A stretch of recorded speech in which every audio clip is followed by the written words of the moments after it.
Hello everyone. In this particular video, we'll be talking about basics of the Sale of Goods Act 1930.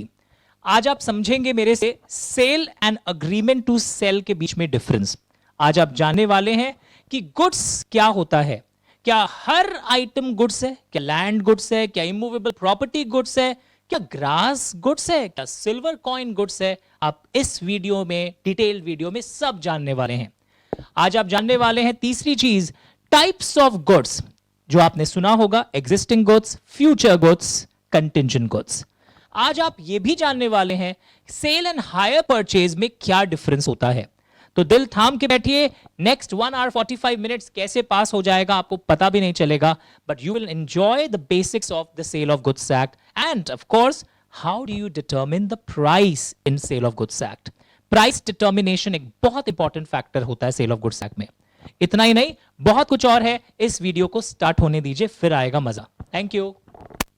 The sale of goods act, ये chapter बहुत interesting है because ये आपके daily life में भी इस chapter की बारीकियों को अगर आप जानते हैं तो you are able to take better stand against someone who has not delivered you properly, someone who is not paying you the goods after taking the delivery. आप एक सेलर हैं और आपको कोई अगर पे नहीं करता है आपसे गुड्स खरीदने के बाद, तो आप क्या कर सकते हैं? आप तो एक अनपेड सेलर हैं, आपको पेमेंट नहीं मिला अपने सामान का। या अगर आप एक बायर हैं और आपको डिलीवरी नहीं हो रही है ठीक से, आप बहुत कुछ कर सकते हैं। आपको सामान बेचा गया है और वो सामान ठीक नहीं है, आप बहुत कुछ कर सकते हैं। तो the sale of goods act 1930 की बात है ये। 1930 तो पुरानी हो गई एक्ट, पर आज भी चल रहा है। But dynamics have changed. उस समय ई कॉमर्स नहीं था, उस समय आप ऑनलाइन शॉपिंग नहीं करते थे, उस समय की खरीदारी, दुकानदारी सब अलग होती थी। तो कई चीजें जो इसमें आपको दिखाई देगा एक्ट के अंदर, they will reflect the scenario prevailing at that point of time. So I particularly feel कि अब गवर्नमेंट को इसके अंदर चेंजेस आना चाहिए, but I think government is busy with many other reforms and many other laws, तो इसकी बारी अभी नहीं आई है। तो इसमें कई चीजें आपको लगेगा कि जो रियल लाइफ में हम लोग देखते हैं उससे काफी अलग नजर आता है, but the fact is that for exam and academics you have to follow what is stated here. The sale of goods, तो सबसे पहले हम लोग यहां पर दो तीन चीजें समझेंगे कि गुड्स का मतलब क्या होता है, सेल का मतलब क्या होता है। There are two important terminologies, sale and another word is goods. एक चीज क्लियर कर दूं पहले लाइन में, सर्विसेज जो आप एक दूसरे को रेंडर करते हैं, या मैं आपको ट्यूशन दे रहा हूं and you are giving me the fees, so ये जो सर्विस में रेंडर कर रहा हूं और आप मुझे फीस दे रहे हैं, वो वाला जो कॉन्ट्रैक्ट होगा सर्विसेज के रेंडर के अगेंस्ट में जो आप कंसिडरेशन देते हैं, that is not covered in the sale of goods act. वो सेल ऑफ गुड्स एक्ट के अंदर कवर्ड नहीं है। Is it fine everyone? तो यहां गुड्स में आप नोट कर सकते हो, इट एक्सक्लूड्स सर्विसेज। यहां पर सर्विसेज एक्सक्लूडेड है, दिस इज फॉर श्योर।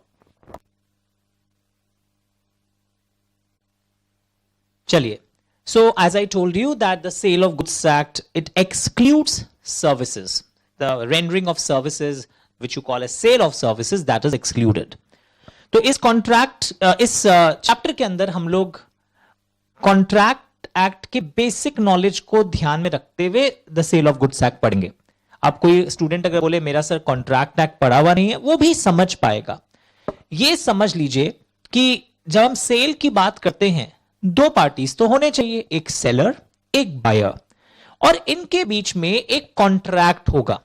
और अगर कोई दोनों में से एक अगर कोई गलत करता है तो हम कोर्ट ऑफ लॉ में जा सकते हैं, क्योंकि कॉन्ट्रैक्ट की यही विशेषता होती है that it is an agreement, आपस में अग्रीमेंट दो पार्टीज के बीच में, which is heard by the court of law if there is any breach. यानी it is an agreement, जो मैंने एक easy line बोला आपके लिए, which is heard by the court of law if there is a breach. इसका English version है, it contract is an agreement which is heard by the court of law को आप बोल सकते हो, it is an agreement which is enforceable by law. It is an agreement which is enforceable, E-N-F-O-R-C-E-N, E-N-F-O-R-C-E, able, which is enforceable by the court of law. तो ये चीज आपको समझना होगा कि कोई भी सेल में कॉन्ट्रैक्ट हो रहा है जहां दो पार्टीज इन्वॉल्व है, एक सेलर है एक बायर है, एंड क्या चीज का सेल हो रहा है यहां पर? गुड्स का सेल हो रहा है। अभी भी आप ये नहीं जानते कि गुड्स क्या है। अगर मैं शॉर्ट में एक रॉ लाइन बोलूं, अभी डेफिनेशन पढ़ाऊंगा, पर अगर मैं एक रॉ लाइन बोलूं गुड्स के बारे में, तो मेरे मुंह से एक बात निकलती है कि जब मैं गुड्स की बात बोलता हूं तो इसके अंदर आता है आपका movable property. Every kind of movable property is goods. ये सेम पीपीटीज आपकी बुक से बनाया हुआ पैराग्राफ है, दिखने में अच्छा लग रहा है, बुक्स के पेज को भी आप फॉलो कर सकते हैं। मैं मार्किंग करवाऊंगा। मैं एक रॉ भूमि पूजन कर रहा हूं कि यहां पर व्हेन आई से the word goods, detailed explanation नहीं अभी दे दी है 10 मिनट, तो गुड्स में मूवेबल प्रॉपर्टी आता है। अब तुम बोलोगे सर मैंने घर सेल कर दिया, तो सेल ऑफ गुड्स एक्ट के अंदर आएगा ना सर? नहीं, वो ट्रांसफर ऑफ प्रॉपर्टी एक्ट के अंदर आएगा, बिकॉज घर जो है that is immovable property. Understood? तो सेल ऑफ गुड्स की बात हो रही है जो भी मूवेबल प्रॉपर्टी हो। सर मैं मोबाइल फोन खरीद के लाया हूं, गुड्स है।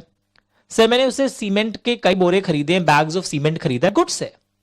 सर मैंने हल्दीराम के दुकान से मिठाई खरीद के लाया हूं, गुड्स है।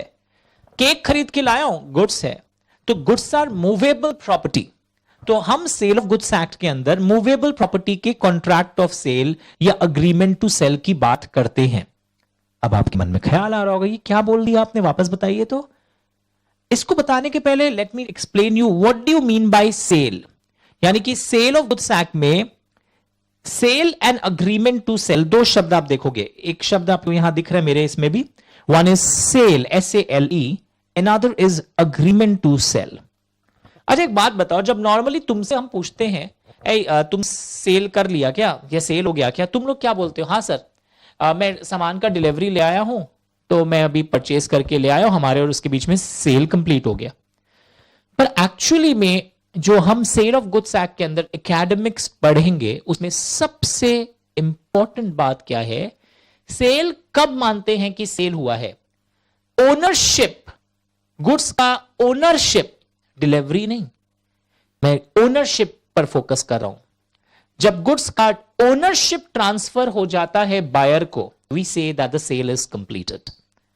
ओके सर मैंने कल एक सेल कंप्लीट कर लिया सर, मैंने उससे इतने बैग्स ऑफ सीमेंट लिए हैं, वो कल मैंने ले लिया, वो 3 दिन बाद मेरे को डिलीवरी दे देगा। तो आप बोलोगे सर सेल कहां कंप्लीट हुआ, तुम्हारे पास तो डिलीवरी नहीं आई। यही तो मैं समझा रहा हूं, डिलीवरी का आना जाना इज नॉट इंपॉर्टेंट।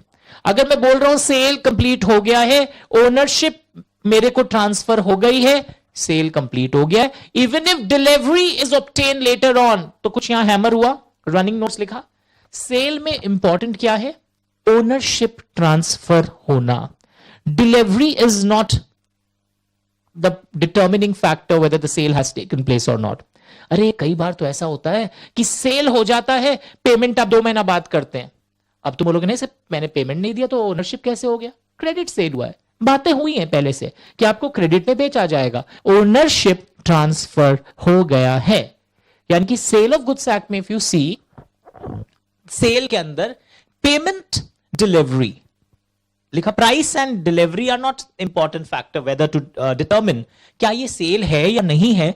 यहां पर प्राइस डिटर्मिनिंग फैक्टर नहीं है, डिलीवरी कब होगा नहीं होगा that is not a determining factor. The आपके अग्रीमेंट में क्या लिखा है कि ओनरशिप कब ट्रांसफर हो रहा है, ओनरशिप लिख रहे हो, ओनरशिप अगर आपका अभी ट्रांसफर हो रहा है हाथों हाथ, that is the case of sale. Sir तो अग्रीमेंट टू सेल क्या होता है, सोचो। तो सेल में क्या होता है, दैट ओनरशिप इमीडिएटली ट्रांसफर होता है। एग्रीमेंट टू सेल में आपके बीच में जो लिखा पड़ी हुई है, क्लॉजेस आपने जो अपने ड्राफ्ट किया है पेपर पे, ownership is transferred at a future date, that is a determining factor. यहां पर they agree to transfer the property in the goods. ये नया फ्रेज क्या है, प्रॉपर्टी का मतलब यहां पर होता है ownership in the goods. Property तुम बोलोगे सर आप तो बोले थे ना इमूवेबल प्रॉपर्टी, वो तो हो गया प्रॉपर्टी जो इमूवेबल प्रॉपर्टी की बात है। When I use these type of words, so there was some technical problem, we are back. Ownership in the goods की मैं बात कर रहा था, ओनरशिप का। तो ownership property in the goods के आसपास लिखना ओनरशिप इन द गुड्स।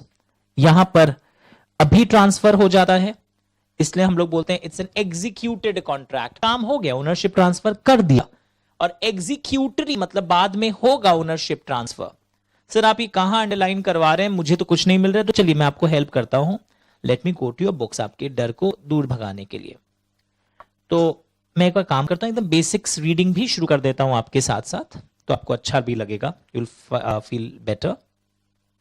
सबसे पहले आपको एक बैकग्राउंड बता दूं कि सेल ऑफ गुड्स एक्ट बहुत साल तक इंडियन कॉन्ट्रैक्ट का पार्ट था, बाद में it was separated and a separate act was covered, so it covers all commercial transactions relating to sale of goods. But आप भी अंडरलाइनिंग कर रहे हो अपने बुक में देखते देखते, सारा नहीं, जैसे जैसे मैं कर रहा हूं, it does not cover sale of services, यानी सर्विसेज नॉट कवर्ड, ऐसे आप फिर से लिख सकते थे।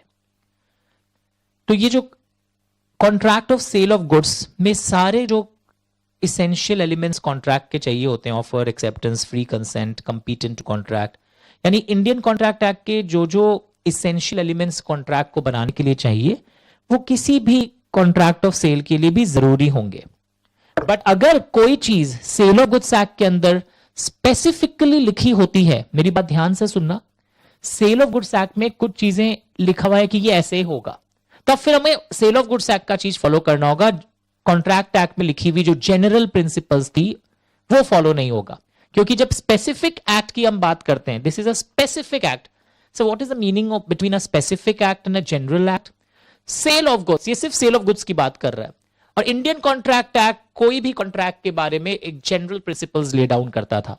तो अगर कभी स्पेसिफिक एक्ट में, ये बहुत इंपॉर्टेंट चीज है, फाइनल लेवल तक ही आपका पीछा नहीं छोड़ेगा, अगर स्पेसिफिक एक्ट में कोई भी अगर प्रोविजन लिखी हुई होती है जो जनरल प्रोविजंस, जनरल प्रिंसिपल से अलग होती है, तो हमें महत्व, हमें प्रायोरिटी, हमें अंजाम सेल ऑफ गुड्स एक्ट के स्पेसिफिक एक्ट को देना होगा।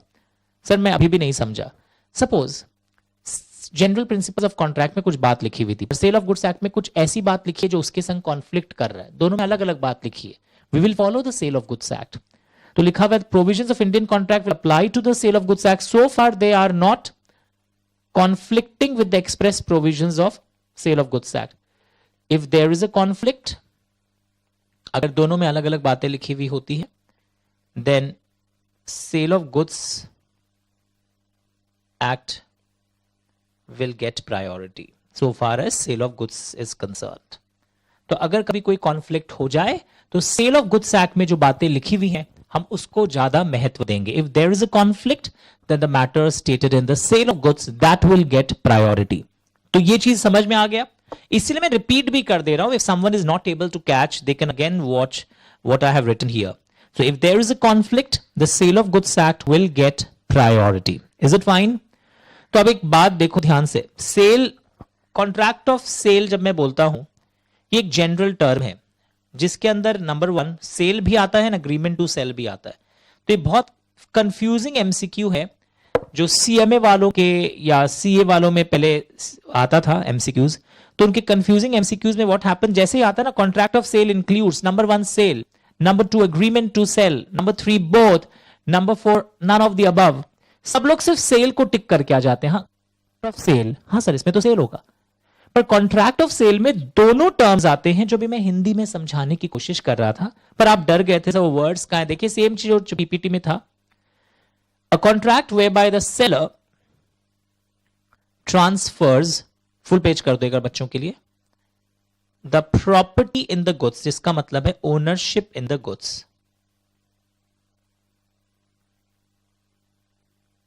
immediately ट्रांसफर हो जाता है इसमें।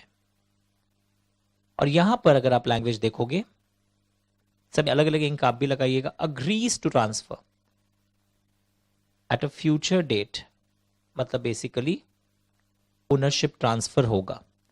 तो इसलिए एमसीक्यू कई बार आ जाता है दैट इसको हम लोग क्या बोलते हैं, एग्जीक्यूटेड कॉन्ट्रैक्ट, सेल को, और एग्जीक्यूटरी का मतलब हो गया जो बाद में परफॉर्म होगा कुछ पोर्शन। और एक इंपॉर्टेंट चीज जो मैंने आपको बताया था पीपीटी समझाते वक्त, मैं फुल पेज किया हूं डेलिबरेटली ताकि आप चीजों को देख सके, इन तीनों को पढ़ो, अगर आपके बुक में नहीं लिखा हुआ है तो भी देखो। There may be immediate delivery of goods as well as immediate payment of price, या बाद में भी, या it may be postponed to future date, यानी कि प्राइस एंड डिलीवरी इस पर डिपेंड नहीं करता है सेल और अग्रीमेंट टू सेल का definition. Understood? Sir agreement to cell का एक example layout, sir agreement to cell का एक एग्जांपल दीजिए ना हमें। सपोज मैंने एक फार्मर से बात किया है, अगले सीजन में आप जो पोटैटो ग्रो करेंगे मैं इतना केजी पोटैटो आपसे लेने वाला हूं। ओके, अभी वो उगाएगा पोटैटो। ओके, उगाने के बाद वो मेरे को ओनरशिप फ्यूचर डेट में ट्रांसफर करेगा। This is agreement to sale, because अभी तो गुड्स रेडी नहीं हुआ है, गुड्स को वो रेडी करेगा और फिर वो मेरे को ओनरशिप बाद में ट्रांसफर होगा। This is agreement to sale. आप जानना चाह रहे थे ना सर ओनरशिप बाद में ट्रांसफर होगा, इसका डील अभी से कैसे हो गया? हो गया ना, एग्जांपल सुना आपने। ओके, तो सेल ऑफ गुड्स एक्ट के बारे में हम लोग बैकग्राउंड चेक कर लिए थे। एमसीक्यू लिख रहे हो तब उससे क्या होता है, फोकस कर पाते हैं कहां कहां एमसीक्यू आता है। इस तरीके से आपकी एमसीक्यू प्रिपरेशन साथ में साइमल्टेनियसली होते जा रही है। देखो यहां पे भी ये भी एक एमसीक्यू है, यहां सर्विसेज कवर्ड नहीं है, सारे बाकी जनरल प्रिंसिपल्स यहां पर आते हैं कॉन्ट्रैक्ट एक्ट के। पर अगर कभी कॉन्फ्लिक्ट होता है तो सेल ऑफ गुड्स एक्ट में जो बातें लिखी हुई होती है they get priority. Is it fine everyone? Sure? Okay, now what else?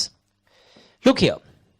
The Sale of Goods Act came into force on 1st July 1930.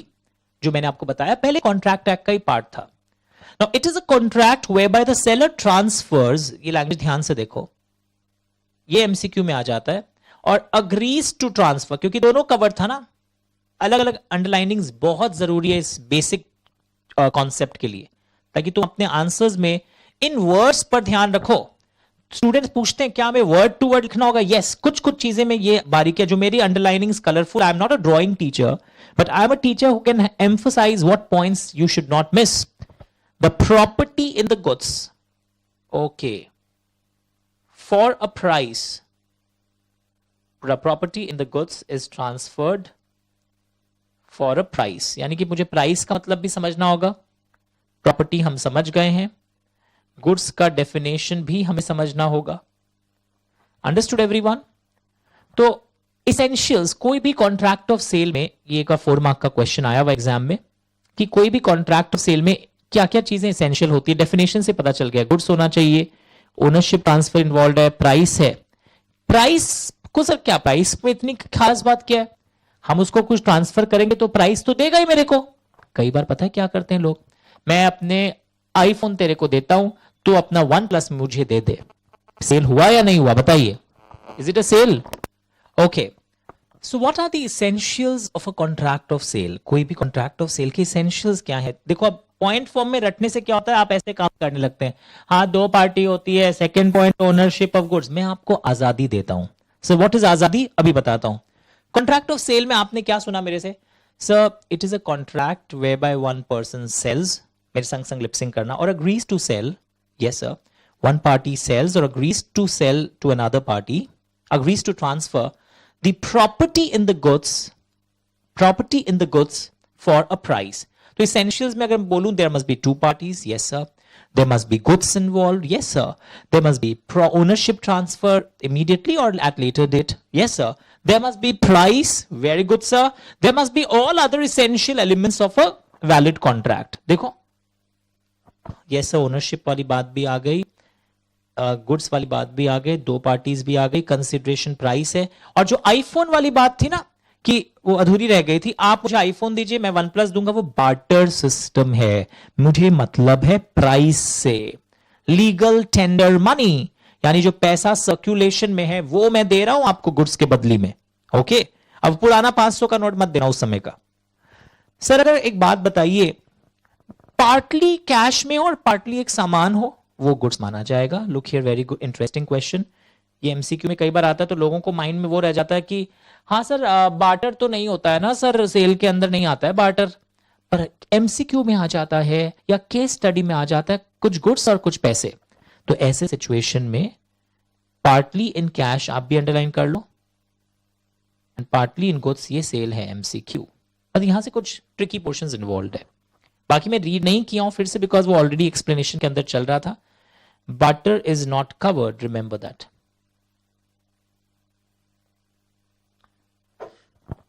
And all other essential elements of a valid contract must be present. 0.5 reading करो, अभी नहीं समझ में आएगा, when I complete the chapter, you might come across such instance कि इसका actual meaning क्या है. तो 5 को आप हटा भी सकते हो, but other 5 points after removing point 5 must be reflected in your answer. तो essential elements of contract of sale कैसे याद हुआ देखा? इस तरीके से नहीं, 2 पार्टी के बाद ओनरशिप आएगा, ओनरशिप के बाद प्राइस, ऐसे नहीं, आजादी लो. सर सेल में 2 पार्टीज होते हैं, जो एक पार्टी और एक को ओनरशिप ट्रांसफर करता है. यस, तो हम लोग यही बात कर रहे थे कि price, goods, ownership and at least 2 parties, all these elements must be present. तो आपको याद नहीं करना है, आपको रिटेन करना है. It's not necessary to remember in the sequence given, कि बस इस सीक्वेंस में दिया हुआ है मैं ऐसे याद करूंगा. यही कारण है कि आप भूलने लगते हैं. अरे थर्ड में क्या आया था? आप बिंदास तरीके से सोचिए, सेल ऑफ गुड्स क्या होता है? हाँ, 2 पार्टी हैं और एक किसी को ओनरशिप इन द गुड्स जब ट्रांसफर करता है फॉर अ प्राइस, बस. तो ओनरशिप आ गया, गुड्स आ गया, प्राइस आ गया, 2 पार्टी आ गए, and all other essential elements in the contract. तो कैसे याद करना है वो भी मैंने आपको बता दिया. घर में भी ऐसे बोल करके, टीचर की तरह एक्टिंग करके उसको एक्सप्रेस करिए. तुम लोग क्या करते हो बताओ? Essentials of contract of sale. There must be at least 2 parties. There must be at least 2 parties. There must be at least 2 parties. निराश होकर पढ़ते हो. और ज्ञान देना बहुत इजी होता है, हम टीचरों से पूछो. तो उसी तरह आप ये सोचिए, किसी को आप समझाने जा रहे हैं, चीजें बहुत इजी हो जाएगी, कोई भी प्रॉब्लम नहीं आएगा. तो apply this in all the chapters, same technique. And whenever you are studying, after every 40 minutes pause and start speaking. जैसे मैं आपको पढ़ा रहा हूं कि मैंने 40 मिनट में क्या पढ़ा था. आप कभी वो रिवाइज नहीं करते हैं, या आप सिर्फ रीडिंग करते हैं loudly. That doesn't help. Revise in the way of explaining something to another and then match where are you lacking. That will really help you to be very good, specially in law and tax papers in future. चलिए goods की definition देखते हैं. Goods के अंदर क्या आएगा, ये definition आपको दिख रहा है, अपने अपने किताबों में भी दिख रहा है पक्का. एंड अगर मैं अपने पीपीटी को यूज करता हूं, तुम किताब को यूज कर लेना, मैटर सेम है अंदर से. Ready. Goods mean every kind of movable property. जैसा मैंने बोला, लिख भी सकते हो आप अपने उसमें, मूवेबल. अदर देन, यानी व्हाट इज एक्सक्लूडेड, ये 2 चीजें एक्सक्लूडेड और है. एक्शनेबल क्लेम्स मैं समझाऊंगा, एंड मनी. 1 and 2 लिख देना. I'll explain what is the meaning of the term actionable claims, and और एक word है money. It includes stock and shares, growing crops, grass. Shares होते हैं ना, allotment जब हो जाता है उन shares का, तो वो भी goods बन जाते हैं after allotment. Growing crops, of course they are goods. Grass, because it's movable, आप उसे धरती से अलग कर सकते हैं. एंड एक मोस्ट इंपॉर्टेंट लाइन यहां अच्छा लिखा है इन्होंने, देखिए. Am I audible? यस. लिखा है things attached to a forming part of the land. Sir ये कैसे गुड्स हो गया? पूरा पढ़ो. Which are agreed to be severed, ये बी अलग होगा. Which are agreed to be severed before sale और under the contract of sale. Which are agreed to be separated and which can be easily separated. जिन चीजों को हम separate कर सके, which can be, जो लैंड से अटैच्ड है but which can be separated before the sale. तो बोलोगे एक प्लांट एंड मशीनरी लैंड में इंबेडेड है, अब वो अलग हो ही नहीं सकता, इट्स वो गुड्स नहीं है. तुम बोलोगे एक मशीन, एक बिल्डिंग, वो अब अलग हो ही नहीं सकती, तो बिल्डिंग जो अलग नहीं हो सकती है, बिल्डिंग को तो आप अलग करेंगे भी कैसे, वो भी goods. So you have to remember that things attached to the land which are agreed to be separated before the sale, जो आप separate कर सके before the sale, that is called goods. Is it okay? उसी तरह यहां पर एक point इन्होंने दिया है, देखना आप भी. Immovable goods are not goods. Did you get this? The act does not apply to the sale of immovable property, like plant erected at the site, which if cannot be separated from the land. ये line please practice कर लो. If it can be separated before the sale from the land, it is goods. Okay? Things attached to earth like standing crop or tree. पेड़ goods है, because पेड़ को आप अलग कर सकते हैं. Understood? अगर वो अलग हो सकता है before the sale. तो if I come to this main book which you are carrying. Similarly यही सब चीजें लिखी हुई हैं, देखो बार बार लिखो which is agreed to be severed, या easy language which agreed to be separated from the land before the sale. आप इसको अलग कर सकते हैं. तो याद रखना immovable property are not goods. Is it okay? Sir एक बात बताइए, सिल्वर कॉइन्स ये तो गुड्स ही है भाई, क्योंकि आप खरीद के लाते हो, आप पैसा देते हो. Silver coins is of course goods. लंबा लिस्ट दिया हुआ है. इनटैंजिबल एसेट्स, ये सब नाम सुना होगा आपने अकाउंट्स क्लास में. गुडविल, पेटेंट, पैंट नहीं भाई, पेटेंट. ये कोई इन्वेंशन, आपकी की गई इन्वेंशन है, एक्सक्लूसिव राइट है आपका इस इन्वेंशन पर, ये पेटेंट होता है. सो इनटैंजिबल एसेट्स, ये पेटेंट इन्वेंशन पर आपका एक्सक्लूसिव राइट होता है. कॉपीराइट यूजुअली आप देखोगे बुक्स, फिल्म्स, सॉफ्टवेयर, ये सब में एक्सक्लूसिव राइट है इस टाइप के चीजों में. ट्रेडमार्क प्रोडक्ट्स पर आपका कोई डिजाइन विजाइन, कुछ लोगो टाइप का कुछ बना हुआ है, ये आपका बिलोंगिंगनेस है, that you belong to that group. Electricity, water, gas, FD receipt, ये सब क्या है, गुड्स के कैटेगरी के अंदर आते हैं. तो intangible assets are also goods. पर क्या गुड्स नहीं है? इमूवेबल गुड्स गुड्स नहीं है. देखो ध्यान से इस लिस्ट को. Not goods. एक्शनेबल क्लेम अभी तक पढ़ाया नहीं है मैंने, पढ़ाऊंगा. मनी, वो भी गुड्स नहीं है. Is it okay? I haven't taught actionable claims and money till now. Wait, अब ये केस लॉ है, बहुत इंटरेस्टिंग केस लॉ है. आइए नजर डालते हैं इस केस लॉ पर. इसमें क्या हुआ, what happened in this particular case. Hotel वाला आपको खाना देता है, उसके पास रूम्स भी है, और फिर एक कॉम्पोजिट बिल आता है रहने का, लॉजिंग का, फूडिंग का. तो ये क्या आ जाएगा? ये होटल वाला जो आपको खाना बेच रहा है, आप रह रहे थे, वहां खाना भी खा रहे थे.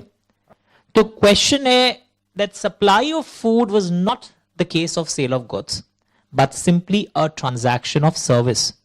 This is very important example.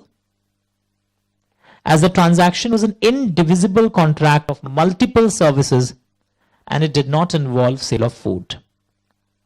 उसी तरह एयरलाइंस कंपनी भी, होटल, एयरलाइंस, इन लोग जो फूडिंग संघ में आपको देते हैं, that is not considered as a sale of goods because ये composite service है जिसका मेन काम इनका क्या है, आपको लॉजिंग प्रोवाइड करना, सर्विस प्रोवाइड करना. तो these are not cases of sale of goods. Excluded from sale of goods. सोगा भी बोलते हैं शॉर्ट में इस एक्ट को, हम लोग बोलते हैं, मतलब ये कोई गवर्नमेंट ने नहीं निकाला है. ओके, तो उससे एक बात बताइए, what do you mean bye actionable claims. Sir ये क्या है, ये शब्द क्या है एक्शनेबल क्लेम्स, हम लोग क्या समझते हैं एक्शनेबल क्लेम से? क्लेम का मतलब क्या समझते हैं? What do you understand by the word claim? Try to understand, try to recall. Claim मतलब क्या? मेरा आपके ऊपर कोई अधिकार है, मैं आपसे कुछ पाता हूं. Is it? तो मेरे कुछ डेटर्स हैं. मतलब क्या है? व्हेन आई से, लिसन टू मी, मेरे कुछ डेटर्स हैं, मुझे कुछ लोगों से पैसा रिकवर करना है. तो व्हेन आई से मेरे कुछ डेटर्स हैं, मुझे कुछ पैसा उनसे लेना है, तो ये मेरा क्लेम है. वापस सुना, सिंपल चीज है. मुझे राम मोहन जगमोहन से पैसे लेने हैं, तो मेरा उन पर क्लेम है. I have a claim, they are my debtors. तो यहां पर क्या हो रहा है कि एक्शनेबल क्लेम्स का मतलब क्या होता है कि मेरे क्लेम्स हैं ओवर समथिंग, और ये यूजुअली अनसिक्योर्ड होते हैं. कोई से आपको पैसा लेना है, आपने माल बेचा है, वो आपके डेटर्स हैं, तो these are your actionable claims and these are your claim. तो इसमें यहां सेल के अंदर ही कैसे पिक्चर में आ रहा है? कई बार कई लोग क्या करते हैं, सपोज मेरे को 2 करोड़ रुपया मेरे डेटर्स हैं, अब मैं उनको सेल कर देता. डेटर्स को आप सेल कर देते मतलब लोगों को सेल कर रहे हैं? No no no no. मेरा जो राइट है 2 करोड़ अमाउंट रियलाइज करने का, मैंने सपोज वो राइट मिस्टर एक्स को ट्रांसफर कर दिया. से वापस बोलिए, मेरे जो राइट्स हैं वो मैंने मिस्टर एक्स को ट्रांसफर कर दिया. तो जब मैंने मिस्टर एक्स को ये राइट ट्रांसफर कर दिया, तो आपको लग रहा होगा मिस्टर एक्स को आपने क्यों ट्रांसफर किया? मैंने उनको बोला एक काम करो ना, मेरे तो 2 करोड़ के हैं पर मुझे कैश आज ही चाहिए, तुम एक काम करो, मेरे को 1 करोड़ 90 लाख दे दो और ये 2 करोड़ का ले लो. ये भी हो सकता है. तो ये सेल नहीं हो रहा है, बिकॉज सेल ऑफ गुड्स से इस टाइप के जो एक्शनेबल क्लेम्स की ट्रांसफर हैं कि लोग अपने डेटर्स के राइट सपोज किसी को ट्रांसफर कर देते हैं, तो ये outside the scope of sale of goods रखा गया है। तुम बोलोगे सर देखिए इसमें भी तो आदान प्रदान हुआ ही है, मैंने उसको अपने अधिकार दे दिए, उसने मुझे कुछ और दे दिया, तो ये चाहे यहां पर आदान प्रदान हो रहा है रुपया का, बट इस टाइप के जो transfers, claims over unsecured debts, आपके जो ट्रांसफर होते हैं वो यहां पर नहीं आएंगे। Understood? Debt is not considered as a movable property. ये सब थ्योरी दिया हुआ है, only read. Claim to any debt, example actionable claim का और क्या हो सकता है? Money due under insurance policy, मेरे कुछ इंश्योरेंस पॉलिसी है, वो मैं किसी को अगर ट्रांसफर कर देता हूं, उसके अंदर जो मेरा पैसा ड्यू है, तो वो सेल ऑफ गुड्स नहीं माना जाएगा। Money due under insurance policy if transferred to someone is not a sale of goods. Sir अगर सिक्योर्ड डिबेंचर्स है मेरे, मैं अगर अपने सिक्योर्ड डिबेंचर्स के अधिकार किसी और को दे दूं, ये तो है ना सर कवर्ड। अनसिक्योर्ड डिबेंचर्स भी है अगर मेरे सपोज, तो भी वो एक्शनेबल क्लेम्स हो। अनसिक्योर्ड डिबेंचर्स तो एक्शनेबल क्लेम नहीं आएंगे, माने जाते हैं, पर अगर अनसिक्योर्ड डिबेंचर्स है, बिकॉज एक्शनेबल क्लेम में एक चीज और इंपॉर्टेंट होता है, एक्शनेबल क्लेम कैन बी, आप उसे सेल की तरह ट्रीट ही नहीं कर सकते। You can assign, you can transfer it, जिसको हम लोग असाइनमेंट बोलते हैं। It can be assigned, it can not be sold. यानी एक्शनेबल क्लेम को हम सेल की परिभाषा तो दे ही नहीं सकते। एक्शनेबल क्लेम को हम बोलते हैं that it can be assigned, it can not be sold, it can be assigned. So what is assigned? मतलब असाइंड शब्द का मतलब होता है transferred. It can not be sold. इतना ज्ञान से घबराइए मत, सिंपल ये याद रखिएगा कि अगर मैं बोलूं गुड्स के अंदर definition, actionable claims are not covered. Example आपको मैंने बताया, अनसिक्योर्ड डेट्स, आपका कोई क्लेम है किसी पर और उसको आप किसी को ट्रांसफर करना चाहते हैं कि ये मेरे जो डेटर्स से पैसा ये लेगा, वो सेल के थ्रू ट्रांसफर नहीं होता है, वो असाइनमेंट के थ्रू ट्रांसफर होता है। असाइनमेंट एक नॉर्मल इंग्लिश वर्ड है जिसको हम लोग बोलते हैं transferring rights to someone. Money, money is not a goods, वो तो आपको हेल्प करता है गुड्स खरीदने में, money is also not goods. पर कॉइन्स सर, सिल्वर कॉइन्स तो है, सिल्वर कॉइन्स को आप पैसा देकर खरीद के लाते हैं, मनी को मनी देकर कभी खरीदा जाता है? Never. So money is not covered. और एक कॉमन डायलॉग, वो बड़े बड़े प्लांट एंड मशीनरी के लिए डायलॉग, डबल लाइन वाले dialogue, if it can be separated from the land और from the site before sale, it is a good. If it cannot be separated, it is not a good. As simple as this. अभी तक हमने बहुत कुछ देखा यहां पर, sale, agreement to sale, and एक बहुत इंपॉर्टेंट बात जो आप यहां देखोगे अभी, जब मैं सेल की बात कर रहा हूं, मैंने बोला ओनरशिप हाथों हाथ ट्रांसफर हो जाता है। तो सर एक बात बताइए, गुड्स आपने खरीद लिया, गुड्स खरीदने के बाद ओनरशिप आपका आ गया, आप बोल रहे हैं डिलीवरी आप नहीं लाए, किसी के गोडाउन में पड़ा हुआ है गुड्स, आप डिलीवरी नहीं लाए और कल को वो माल खराब हो जाए, वो गुड्स खराब हो जाए, सर तो किसका रिस्क है? आप बोलेंगे सर उसके यहां पड़ा था, मेरे पास तो गुड्स आया नहीं, वो अभी तक पहुंचा नहीं पाया, अब तो उसका रिस्क है। तो ये एक मंत्र है, बहुत इंपॉर्टेंट मंत्र। देखिए मैंने आवाज में बहुत बड़ी गंभीरता के साथ एक नई चीज को घोषणा करने जा रहा हूं, जिसका ओनरशिप उसका रिस्क। सब मतलब अगर सेल हो गया है तो ओनरशिप आपका है। हाँ सर आप बताए थे, बायर का हो जाता है, अगर मैंने सेल कर दिया तो बायर का ओनरशिप है, तो बायर का रिस्क होगा even if the goods are in the custody of the seller. Okay, यानी risk transfers with ownership. Agreement to cell में ओनरशिप बायर को गया क्या? नहीं सर, ओनरशिप बायर को फ्यूचर डेट में जाएगा। तो जब ओनरशिप फ्यूचर डेट में जाएगा, मेरी बात ध्यान से सुनना, जब ओनरशिप फ्यूचर डेट में जाएगा तो रिस्क भी फ्यूचर डेट में ट्रांसफर होगा, बिकॉज अग्रीमेंट टू सेल में रिस्क अभी भी सेलर के पास है, बिकॉज ओनरशिप अभी बायर को नहीं गया है। Are you understanding? यानी मैंने आपको पोटैटो आपसे खरीदने का अग्रीमेंट टू सेल किया है फार्मर के पास, और पोटैटो अभी उगने के दौरान ही अगर डैमेज हो जाते तो फार्मर का ही रिस्क है, बिकॉज अभी तक बायर को ओनरशिप ट्रांसफर नहीं हुई है। So risk is also with the former with, पर सेल में क्या हो रहा है, रिस्क ट्रांसफर्स विद ओनरशिप.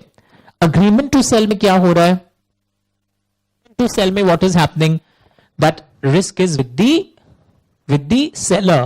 पर सेल में क्या हो रहा है, risk is with the buyer. लिख लो, चलो लिख लो सब कोई, start writing. Risk is with the seller किस में है, लिखो, सेल में या अग्रीमेंट टू सेल में. अग्रीमेंट टू सेल में risk is with the seller, right it down, लिखो, मैं वेट करूंगा. और किस में रिस्क बायर के पास है, सेल में.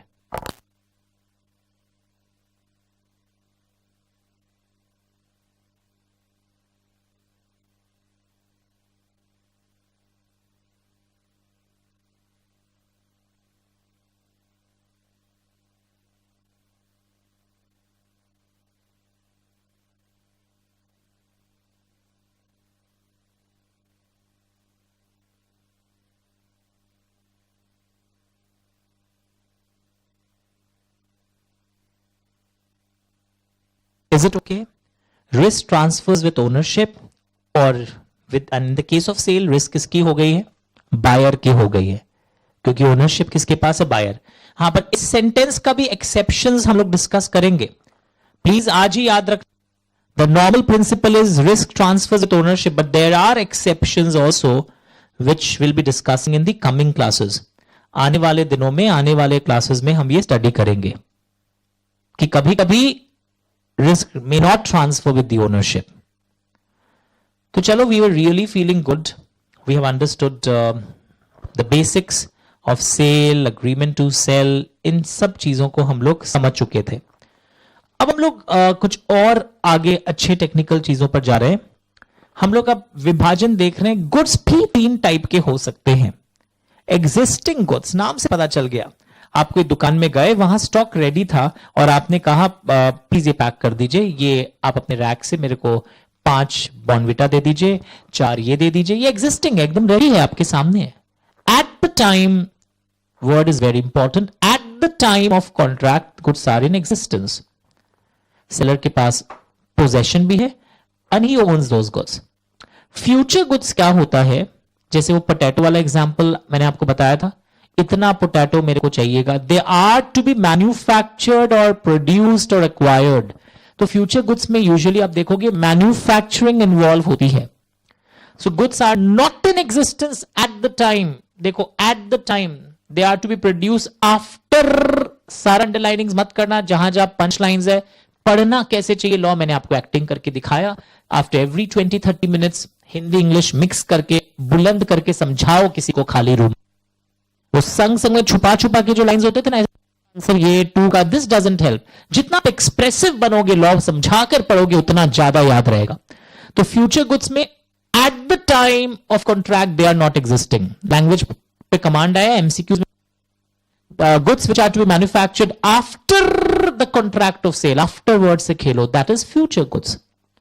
एंड पता है, फ्यूचर गुड्स का जब कॉन्ट्रैक्ट ऑफ सेल होता है, that is actually called as agreement to sale. एक चीज हमेशा याद रखना, फ्यूचर गुड्स के जो होते हैं, फ्यूचर गुड्स के जो कॉन्ट्रैक्ट्स होते हैं, फ्यूचर गुड के कॉन्ट्रैक्ट को हम कॉन्ट्रैक्ट ऑफ सेल्स नहीं बोलेंगे, हम अग्रीमेंट टू सेल बोलेंगे.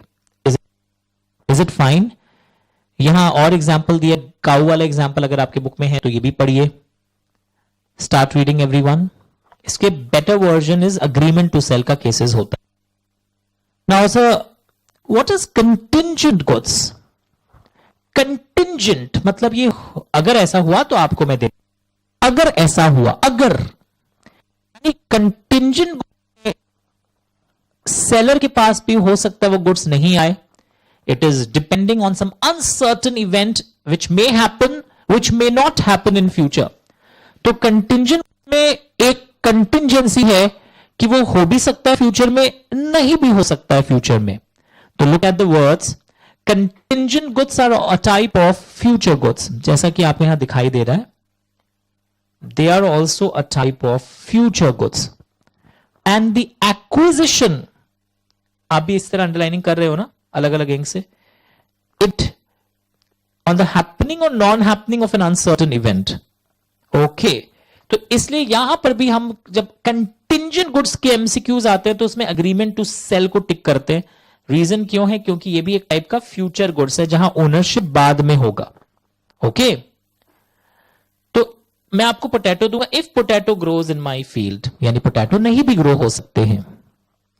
ओके, तो कंटिंजेंट गुड्स में गुड्स का एक्विजिशन ही अनसर्टेन है। See listen to me one thing carefully, timing is not uncertain. पूरा इवेंट हो भी सकता है, पूरा इवेंट नहीं भी हो सकता। एक एग्जांपल सुनो, मैंने अपने प्रिंटर को बोला मुझे सीए इंटर के लिए 2000 बुक्स ऑर्डर करने हैं लॉ के, मेरे 2000 स्टूडेंट्स हैं, मुझे 1500 स्टूडेंट है, मुझे 2500 एक बार मैंने हैंड में रखा और एक्स्ट्रा ऑर्डर कर दिया बिकॉज पर यूनिट कॉस्ट फिर कम हो जाता है। तो 2000 बुक्स मुझे ऑर्डर करने हैं, तो मैंने 2000 का ऑर्डर उसे दिया है, वो मेरे लिए मैन्युफैक्चर करेगा। This is what future goods. अब एक दिन प्रिंटर का डिलीवरी डेट था मंडे को, वो सैटरडे को कॉल किया, देखिए आपकी बहुत सारी बुक्स अभी तक बाइंड ही नहीं हो पाए हैं, मौसम खराब चल रहा है, बुक पेस्ट नहीं हो पा रहा है, अब मैं आपको 5 दिन बाद दूंगा। अब ये कौन सा गुड्स है?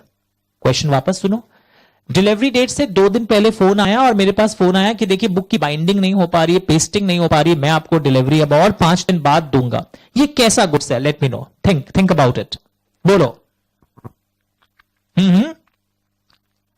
फ्यूचर गुड्स ही है। नहीं सर कंटिंजेंट हो गया ना, अब तो कैसे कंटिंजेंट हो गया? सर बोला डिलीवरी नहीं दे पाएगा, बारिश हो रही है, टाइम आगे घस का है, बस फ्यूचर ही है अभी भी।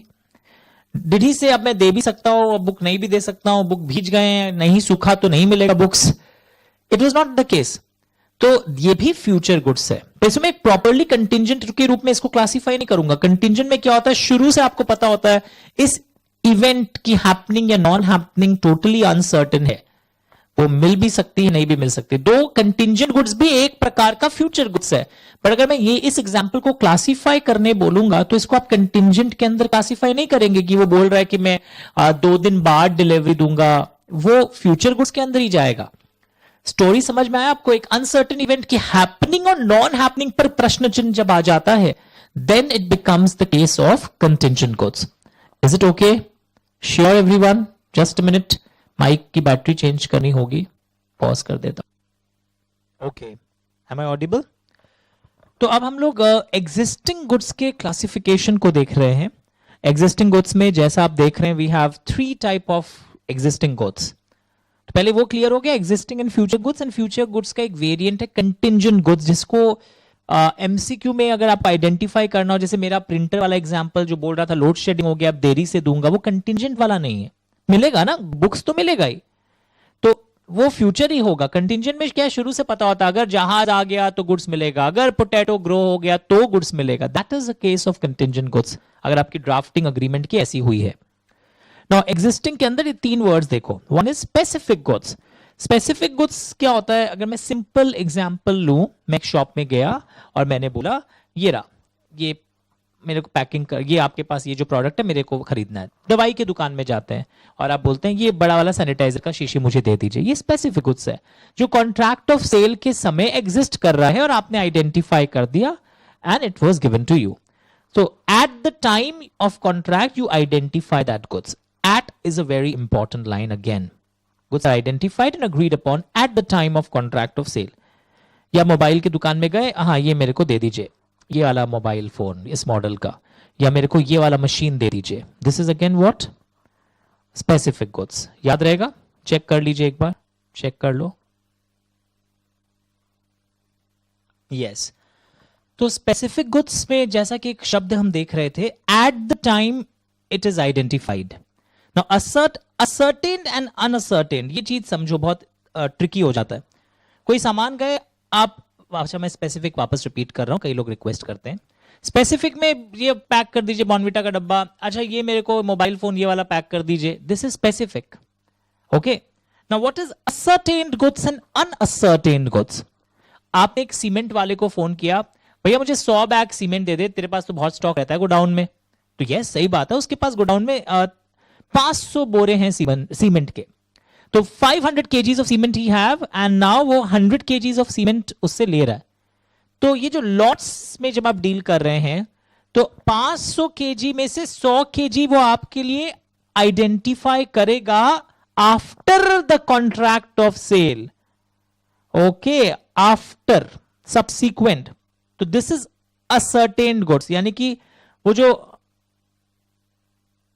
50 बेल का सपोज कॉटन में खरीदने वाला था, out of 50 bales, out of 100 bales, cement की जगह ये कर देते हैं अब, तो ये 50 बेल क्या है, असर्टेन्ड गुड्स है. ओके, एंड जो पूरा लॉट है आपके पास, that is unascertained. This is ascertained and this is unascertained.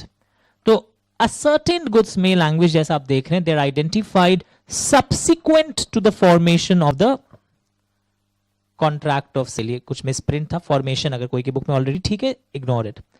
तो दिस इज व्हाट ascertained, यानी कि आपके लिए आइडेंटिफाई हुआ है 50 bale out of the contract of sale. Suppose आप कोई मिठाई की दुकान में गए, वहां पर पूरा एक परात बोलते हैं हिंदी में, एक पूरा ट्रे पड़ा हुआ है, गाजर का हलवा पड़ा हुआ है, कम से कम उसमें 10 केजी गाजर का हलवा है. आप बोलते हैं मेरे लिए 5 केजी, तो 1 केजी गाजर का हलवा पैक कर दीजिए. तो ये जो बड़ा ट्रे है वो अनअसर्टेन्ड है, आपके लिए अब उसमें से 1 केजी आइडेंटिफाई किया जाएगा, पैक किया जाएगा, दैट इज असर्टेन्ड. तो this is basically a type of goods which is ascertained out of that lot, यानी कि आपके लिए लॉट में से, बड़े मास में से जो क्वांटिटी आपको चाहिए होता है वो अलग किया जाता है. अंडरस्टूड? तो एग्जाम्पल 1 काट दीजिएगा. I don't like example 1 to be a fit example for this particular case. Example 2 जो है लॉट्स में जहां आप डील करते हैं वहां बेटर. 1 को काट दो एक बार. I don't like example number 1. मुझे 1 तो बल्कि स्पेसिफिक टाइप का लगता है. आप बोल रहे हैं ये मॉडल मेरे को टीवी चाहिए, तो स्पेसिफिक है, agreed, identified at the time है. पर ये जो गोडाउन वाला एग्जाम्पल है जहां लॉट्स में आप डील करें, this is a fit example. 1 को काट देना एग्जाम्पल 1 को. Is it okay now? ये करेक्शन कर लिया, इंफॉर्मेशन की जगह फॉर्मेशन है. अनअसर्टेन अब आपको क्लियर है. Not identified at the time, they are not specific goods, बिल्कुल भी स्पेसिफिक नहीं है. एग्जाम्पल 1 इसका भी काट दीजिएगा. 2 पढ़िएगा. Read example 2. Example 1 is not a fit example I feel. और कई बुक से मैंने हटाई दिया, अभी जो एडिट करके भेजा आपको मैंने, कल ही जो एडिट करूंगा इसको रिकॉर्ड करने के बाद उसमें हटा के भेजूंगा. एक ही एग्जाम्पल दिखाई देगा, तो इस स्टेटमेंट से प्रभावित मत होना कि एग्जाम्पल 1 हटाना. ये वाला एग्जाम्पल सही है. ओके, तो तीनों टाइप के गुड्स क्लियर हो गए. और ये पता है ये बहुत इंपॉर्टेंट है, क्योंकि हर आंसर में लिख के रखो यहां पे, we have to use these words number of times, कि आपने आंसर्स में specific goods, ascertained goods, are you able to see this? Unascertained goods ये बहुत बार यूज होता है, तो we have to be very careful. लिखो we have to use these words. और ये वर्ड्स बहुत बार आंसर्स में भी काम आते हैं, तो you have to be very very careful. चलिए, now the next line of attack. क्या contract of work and labour वो भी क्या सेल ऑफ गुड्स एक्ट में कवर होता है? जैसे आज हम लोग पढ़ रहे थे that sale of goods excludes the concept of services. तो यहां पर देखो ध्यान से, एक एग्जाम्पल अच्छे से ऑब्जर्व करना. X engaged an artist to paint a portrait. ठीक है, लैंग्वेज दिख रहा है. एंड एक्स ने उसको सप्लाई किया है. क्या क्या एक्स ने सप्लाई किया है? जिस पे वो बनाएगा, पेंट, नेसेसरी मटेरियल, सब एक्स ने सप्लाई किया है. आर्टिस्ट को सिर्फ अपना हुनर उस पर लगाना था. तो बोला जाता है ऐसे सिचुएशन में it is a contract of work and labour. Okay, and not a contract of sale, because the substance was the artist's skill and not delivery of material. उसी तरह the contract, ये अगर कोई की बुक्स में नहीं लिखा है तो पढ़ लीजिए. For contract for construction of coaches, okay, is held as a contract for work and labor and not for sale. But अगर ये होता कि आर्टिस्ट एक है, वो खुद ही अपने कैनवास पर अपने ही पेंट से अपना मटेरियल लगाकर वैसे फोटो फ्रेम टाइप का आर्ट वर्क बेचता है, तब वो सेल ऑफ गुड्स माना जाता. There are two different things. Understood everyone? तो याद रखना ऐसे सिचुएशन में you must always remember to differentiate, read the examples carefully. Okay, so what do we see here that ये अगर लैंग्वेज ऑफ द क्वेश्चन ऐसा है कि आर्टिस्ट ने ही खुद लिख लेना, if artist himself buys all raw materials, canvas, paint and then paints and then sells, it is a case of sale. क्योंकि यहां गुड्स भी इन्वॉल्व हो गया. फिर यहां पर जो ये गिवन एग्जांपल है इसमें सिर्फ क्या हो जाता है, सर्विस इन्वॉल्व है, contract for work and labour. Now उसी तरह आप बहुत अच्छा एग्जांपल्स दिया हुआ है. Please start reading everyone. एक बार फुल स्क्रीन करते हैं, पढ़ना शुरू करिए. अगर बुक नहीं है तो भी इन लाइंस को देखिए. ओ डेंटिस्ट आपके पूरा टूथ का मटेरियल के संग आपको वो नकली दांत जो लगाता है ना, मटेरियल भी वो दे रहा है और सब कुछ. Case of sale of goods. Tailor को आप नाप देते हैं, वो टेलरिंग करके देता है. ये contract for work and material माना जाएगा. A member of a recreation club taken a supply of certain provisions of the club, the payment to be made along with the subscription for this month. एक member ने कुछ club से खरीदा है और payment आप साथ में देंगे, बट आपने क्लब से कुछ सामान खरीदा है, तो ये गुड्स का केस है. ओके, सो टेलर वाला एग्जांपल क्लियर हो गया. टेलर गुड्स नहीं है.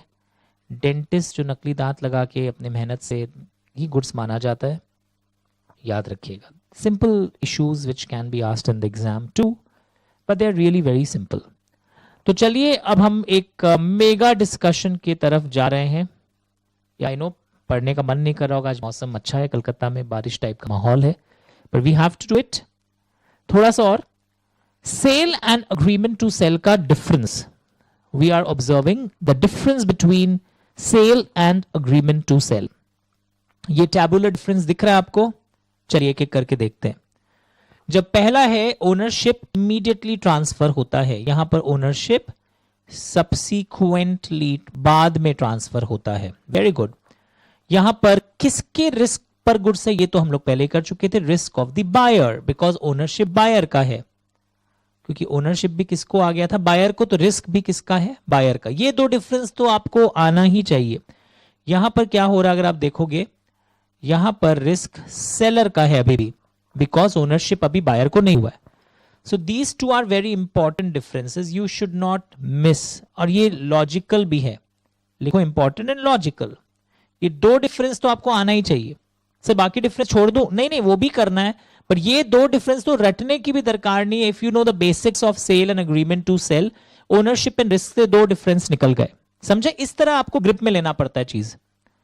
अब देखो यहां ओनरशिप बायर को ट्रांसफर हो गया है, तो अगर सेलर कल को कोई धोखा दे तो बायर गुड्स को पाएगा या नहीं पाएगा, आप बताइए. Yes, buyer can obtain the possession as ownership is of buyer. क्योंकि ओनरशिप बायर की है तो he can obtain the possession. ध्यान से देखो. यस, तो यहां ओनरशिप किसकी है, बायर की है, तो इसलिए buyer can claim the possession. पर सेलर, अच्छा अगर सेलर धोखा दे उस पर चर्चा हो रही है, फिर एक बार बायर धोखा दे उस पर चर्चा होगी. तुम पॉइंट्स ऑफ डिस्टिंक्शन लर्न किया करो कि एक ओनरशिप के ऊपर हम लोग डिफरेंशिएट कर रहे थे, एक रिस्क किसकी है, कौन बियर करेगा. अगर सेलर धोखा दे, एग्रीमेंट टू सेल, पढ़ना मत, सोचो. एग्रीमेंट टू सेल है, सेलर धोखा दिया है, क्या बायर के पास ओनरशिप है? नहीं सर, क्योंकि तो फ्यूचर डेट में आने वाला था. अब बायर क्या करेगा, सिर्फ कंपनसेशन क्लेम करेगा. यहां पर बायर सिर्फ कंपनसेशन क्लेम कर सकता है, गुड्स क्लेम नहीं कर सकता है. वेरी सिंपल, लर्न ही नहीं करना पड़ेगा. अब बायर का ब्रीच देखो, अगर बायर ब्रीच कर दे, ओनरशिप किसकी थी, बायर की, सेलर प्राइस के लिए स्यू कर सकता है. और अग्रीमेंट टू सेल में अगर बायर ब्रीच कर दे तो ये ओनरशिप तो गया ही नहीं था, तो प्राइस कैसे मांगेगा. यहां पर सिर्फ कंपनसेशन क्लेम कर सकता है सेलर बायर से. और in case of sale, the seller has no legal right to resell the goods. Very good. Because, batao logic, ownership is with the buyer. So how can the seller sell it?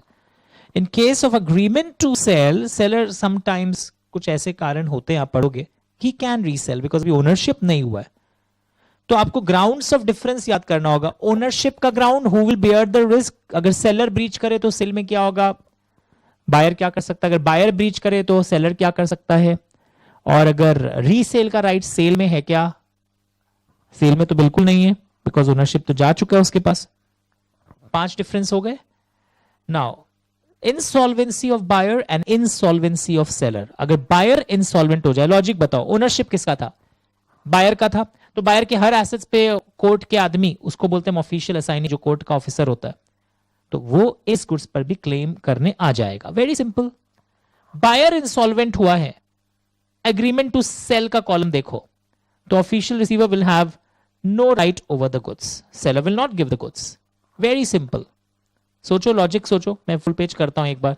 Logic क्या है, बस एक ही चीज सोचो, ownership किसका है, तो उसके हर एसेट्स पर कोर्ट के ऑफिसर का कब्जा होता है ना, पर यहां पर होगा, फिर यहां पर कब्जा होगा। इंसॉल्वेंसी ऑफ सेलर, ये थोड़ा सा कंफ्यूजिंग होता है। सेलर इंसॉल्वेंट हो गया तो official receiver of seller will have no right of the goods over the goods, जो बायर का अगर उसके गोडाउन में पड़ा हुआ है तो भी।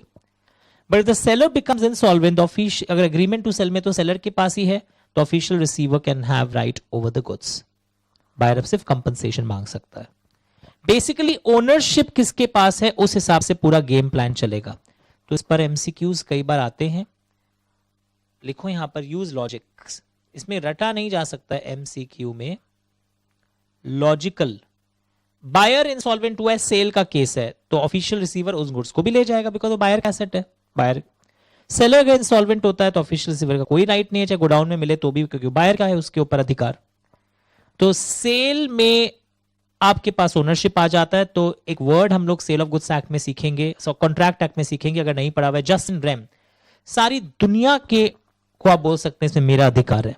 पर अग्रीमेंट टू सेल में व्हाट हैपेंस, अभी आपके पास वो अधिकार आया नहीं है, तो अग्रीमेंट टू सेल में आपसे उस पर्सन को बोल सकते हो, इट इज जस्ट इन पर्सनम, कि देखो बात हुआ था तो मेरे को ओनरशिप दोगे। So it's a special property, you have just in personam, but वहां पर जस्ट इन रेम बन जाता है बिकॉज सेल हो गया, ओनरशिप आपकी है। सारी दुनिया को आप बोल सकते हो कोई इस गुड्स में इंटरफियर नहीं करेगा।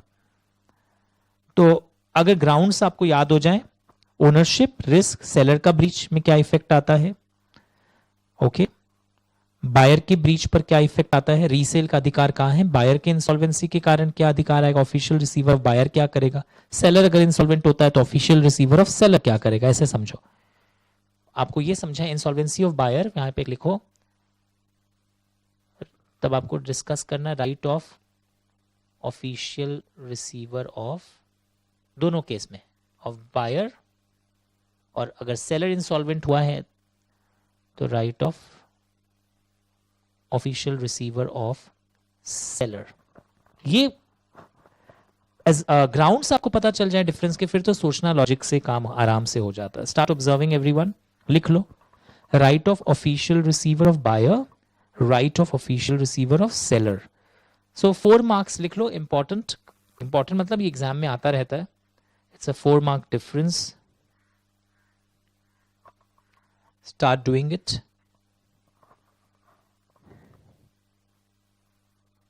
Official receiver of buyer, official receiver of seller, दोनों अच्छे से नोट कर लीजिए आप।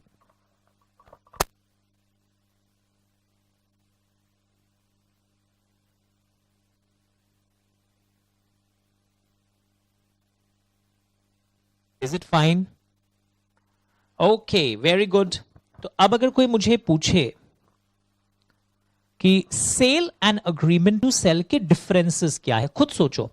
सर एक में ओनरशिप हाथों हाथ ट्रांसफर होता है, एक में लेटर डेट पर। सर ओनरशिप ट्रांसफर हो गया तो risk in the case of sale is with the buyer, वहां risk is still with the seller. Sir अगर सेलर ब्रीच करता है तो ओनरशिप क्योंकि बायर की है, देखो लैंग्वेज, तो buyer can get the possession of his goods. Seller अगर ब्रीच करता है अग्रीमेंट टू सेल में, अगर सेलर ब्रीच करता है तो बायर के पास तो भी ओनरशिप नहीं गया था, तो he can only claim compensation. Buyer अगर ब्रीच करता है सेल के केस में, seller can sue for the price. Buyer अगर ब्रीच करता है अग्रीमेंट टू सेल के केस में, ओनरशिप तो नहीं गया था, देन इस केस में seller can sue for compensation. Right of resale sale में है नहीं, वहां पर होती है क्योंकि अभी ओनरशिप ट्रांसफर नहीं हुई है। बायर अगर इंसॉल्वेंट होता है तो हमें क्या डिस्कस करना, official receiver of buyer will claim the goods lying in the godown of the seller because sale हो गया था। बायर अगर इंसॉल्वेंट होता है अग्रीमेंट टू सेल में, official receiver of buyer can not claim the goods lying in the godown of the seller because ownership has not transferred to the buyer. उसी तरह अगर सेलर इंसॉल्वेंट होता है, cell का case है, seller the seller's official receiver can not claim the goods lying in the seller's godown because ownership is with the buyer. Seller अगर insolvent होता है अग्रीमेंट टू सेल के केस में, seller insolvent हुआ है, तो ऐसे सिचुएशन में बायर को अब गुड्स नहीं मिलेगा, official receiver will have right over the goods because ownership अभी भी सेलर के पास है। और सेल को जस्ट इन रेम के साथ इक्वेट किया जाता है क्योंकि आपकी ओनरशिप है, पूरी दुनिया को आप बोल सकते हैं मेरा गुड्स है, कोई इसमें इंटरफियर नहीं करेगा। और यहां पर जस्ट इन पर्सोनम का रूप ले लिया जाता है। तो it can come for 5 mark question, तो यू हैव टू प्रिपेयर, लिख लो, लर्न द डिफरेंसेस, और कैसे डिफरेंस लर्न करके कंपेयर किया जाता है। मैं बार बार तरीका बता रहा हूं आपको सेल ऑफ गुड्स एक्ट पढ़ने का इस फर्स्ट क्लास में। Okay, now hire purchase and sale, ये भी एग्जाम में आता रहता है। This question is again a very popular question, hire purchase and sale. ये फर्स्ट क्लास अगर आप समझ गए ना अच्छे से, फिर कोई प्रॉब्लम नहीं है। This first class is a very important class for the sale of goods act. Hire purchase में क्या होता है, जैसे आपने देखा होगा कि हायर परचेज में व्हाट हैपेंस कि इतने इंस्टॉलमेंट्स आप जब दे दोगे, usually the last installment is the base, तब आपको ओनरशिप ट्रांसफर होगा। आप चाहें तो पहले भी निकल सकते हैं, मत खरीदिए उस सामान को। तो देखो यहां पे क्या होता है, देखो लिखा हुआ है he has an option to purchase। क्यों बोलते हैं, because you can terminate it also, कि अब मुझे और नहीं देना, मैं छोड़ के जा रहा हूं। So after the last installment is paid, then you get the ownership. If the hirer does not fulfill the obligations of hire purchase, possession can be taken back by the owner। तो ये हम लोग already जानते थे इन चीजों के बारे में, हायर परचेज वर्ड अपने अकाउंट्स में भी सुना होगा। तो इसके बीच में डिफरेंस क्या है सेल एंड हायर परचेज के बीच में, what are the differences involved. Start reading, पढ़ना शुरू करिए। ये सेल ऑफ गुड्स एक्ट के अंदर चलता है। हायर परचेज का एक अपना अलग एक्ट है, that is hire purchase act. Ownership immediately when we enter into contract, the ownership is transferred. यहां पे लेटर डेट पर ओनरशिप ट्रांसफर होगा after agreed number of installments is paid. यहां जो बायर होता है he is like a owner, and यहां पर जो हायर परचेज में जो भाड़े पर लेके आया उसे बेली बोलते हैं। ये वर्ड आपने कॉन्ट्रैक्ट एक्ट में सुना होगा, अगर आपका नहीं किया तो मैं बता देता हूं। बेली एंड बेलर, यानी जब कोई किसी को कोई पोजेशन देता है, ये गाड़ी आप ले जाइए, तो वो ओनर नहीं हुआ है बेलमेंट में, वो यूज करेगा, लौटा देगा, या कोई अगर कंडीशंस फुलफिल नहीं किया, हायर परचेज के इंस्टॉलमेंट्स नहीं दिया, वापस ले लेंगे। तो जो भाड़े पर लाया है वो ओनर नहीं हुआ, अभी तक बेली है। The buyer can not terminate the contract. Language देखो सेल में क्या लिखा हुआ है, the buyer cannot terminate the contract and he is bound to pay the price of the goods। Buyer terminate नहीं कर सकता है, उस प्राइस देना पड़ेगा, धोखा देगा तो केस प्राइस के लिए फाइल हो जाएगा। बट हायर परचेज में remember he can terminate at any stage, और जो पेमेंट वो करता रहता है, अगर इंस्टॉलमेंट में, सेल में भी इंस्टॉलमेंट्स हो सकता है, याद रखना। कई लोग सोचते हैं हायर परचेज इंस्टॉलमेंट सेल है, नो, सेल में भी इंस्टॉलमेंट हो सकता है। जो पेमेंट वो करता है that is towards the price, और इंस्टॉलमेंट में, हायर परचेज में जो वो इंस्टॉलमेंट देता रहता है, that installment which is paying in hire purchase, that is hire charges. तो ये एमसीक्यू बन जाता है कई बार, रिमेंबर दिस। सेल को आप टर्मिनेट नहीं कर सकते वरना प्राइस का केस बन जाएगा। केस विल बी फाइल्ड कि आपको प्राइस चुकाना ही होगा। ओके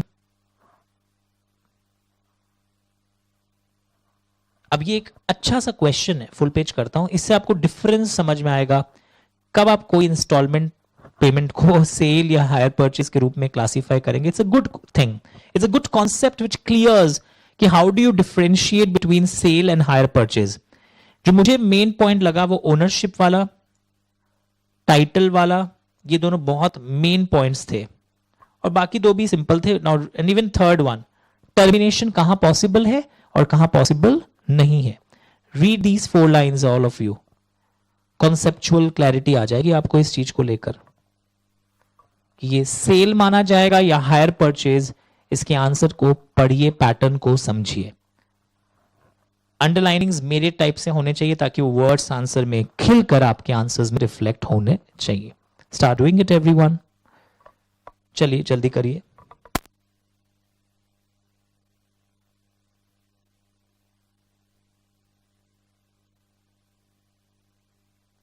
अंडरस्टूड, अगर टर्मिनेशन उसके विल पर हो सकता है तब वो हायर परचेज होगा, और अगर नहीं हो सकता ही इज बाउंड टू पे द प्राइस। लर्न, हाँ, इस राइटिंग पैटर्न को लर्न कर लीजिए। सर मेरे बुक में ऐसे लाइंस नहीं, आप पॉज करके इसको ले लीजिए। Is it fine? चेक करो। यस, तो basically see what has happened, अभी तक हम लोग क्या सीख गए? अभी तक we have understood basically concept of sale, agreement to sell. We have understood the types of goods, the types of existing goods. Further हम लोग सीखे. We have understood difference between sale and agreement to sell. कैसे याद रखना है? Sale and hire purchase, ये भी हम सीख गए। अब हम लोग अंदर कुछ sections के अंदर घुसने वाले।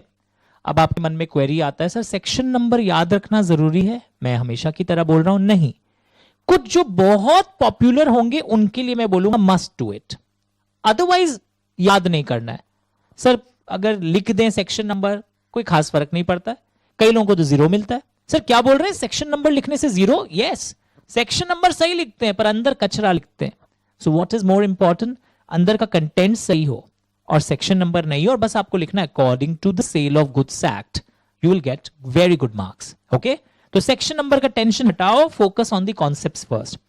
सर हम अपने वर्ड्स में लिख सकते हैं, मत लिखना, क्योंकि तुम्हारे वर्ड्स में वो लीगल लाइंस नहीं आएंगे।